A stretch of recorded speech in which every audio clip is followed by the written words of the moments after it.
of twins that used to sleep in your bed. I was at the Improv. I lived in San Diego.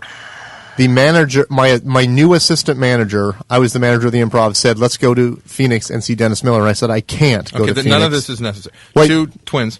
A lot of monumental stuff happened this one night. Two twins is redundant. Dennis offered me a job, which I ended up taking on an HBO show. And I went back to where I was sleeping that night, and everybody on the staff came back to have a party.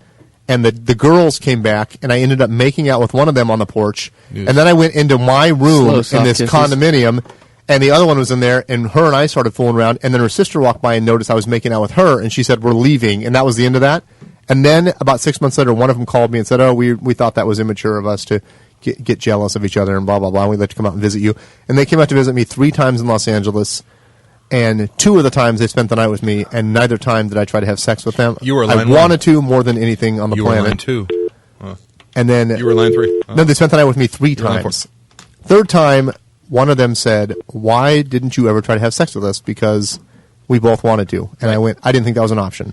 And she's like, yeah, most guys are grossed out by having sex with twins. And I was like, more than anything in my heart, I felt sick and sad.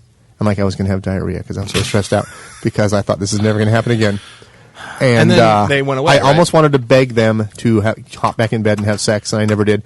And then about a year later, one of them called me and said, we wanted to say goodbye because we think you're a real nice guy. You're the one guy that always treated us respectfully, which was, a byproduct of me being a pussy. I wasn't trying to be like Mr. Respectful. And she said, we're not going to see you again. And I said, why not? She goes, it's too long story. And their names are Jamie and Lisa. I'm not going to say the last name. But I will if you want me to, because maybe someone knows them and can find them. Because I will not do this unless you ask me to. I would love to relive that potential 3-way with the twins from 1994, 1995. Little adjunct that I wanted to add to that while I was listening in the car was that you said that they told you that they wanted to sleep with you, or one of them told you that. Yeah. And then immediately thereafter, or very soon thereafter, they said, can't explain why, but you're never going to see either one of us again. Yeah. And you immediately I just said that. Jumped to the conclusion that they were going to kill each other with a suicide pact. That they were going to kill each other.